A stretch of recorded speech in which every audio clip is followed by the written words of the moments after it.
Hi guys, I'm KP Balan. Some of you guys know me as a clinical tutor, but I'm also a resident medical officer here in Perth.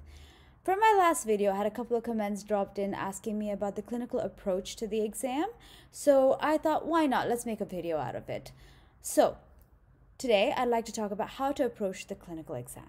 Now, when I talk about approaching the clinical exam, when you first start studying, the first thing you need is the AMC Clinical book. It is a very good book. You'll have 2 stations in your clinical exam from this book, and it is a sure shot case because you know the STEM, you know how to approach the case, and it is easy ones to pass. Okay, so when you take these cases in the AMC Clinical book, take the STEM and practice it with your partner. The synopsis in the back for each of the cases is a good idea for the clinical key issues that you should be covering, but it's not the entire case. All right, so make sure that you're well versed with the stems rather than the synopsis in the back. Now, apart from that, partners. That's another important thing that I think is important and plays a vital role in preparing for AMC clinicals. So partner, I always think you can have 1 to 2 partners or more if you'd like. Now, please do realize when I say have a partner, people who do not have partners does not mean they do not pass the exams. I've had students who don't have partners and have passed the exams, and that's not what I mean. I just mean partners help you to stay focused sometimes, not procrastinate, as this exam is a bit boring to study for, so therefore you can procrastinate. But also the partner helps you to look into things that you haven't thought about and give you a new perspective on how to approach a case. All right. And also it makes it interesting. So, and a bit of human interaction sometimes goes a long way. So a partner, but again, when you get a partner, it doesn't have to be in the same state. You can look at partners in another state.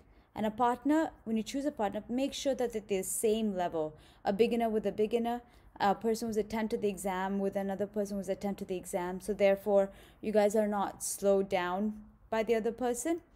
And also make sure your partner puts in the same effort as you have put into helping the other person out. If the partner is not really helpful for you, leave them. Don't waste any more time with them. Look for another partner.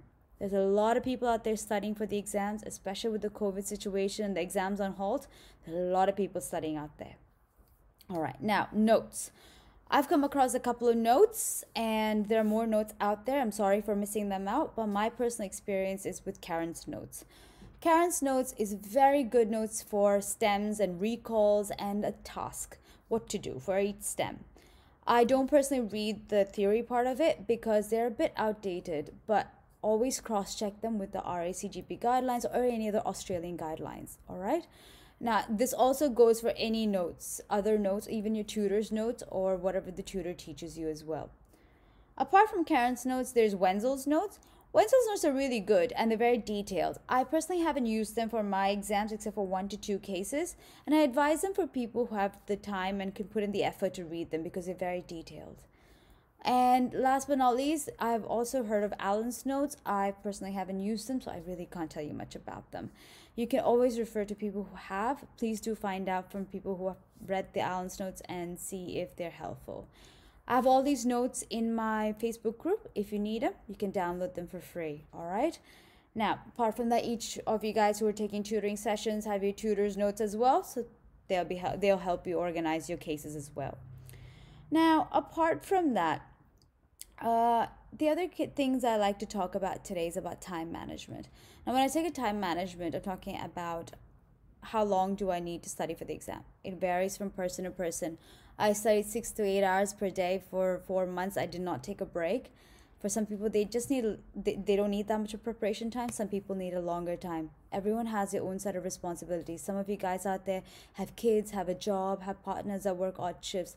So make sure you choose a schedule that works for you. Okay, now stay tuned. I'll be putting more videos on how to approach a clinical exam with more further questions. If you have any questions regarding the preparation, put it in the comment section or personally message me. I'm more than happy to answer any of your questions. All right, stay tuned for more videos. Bye.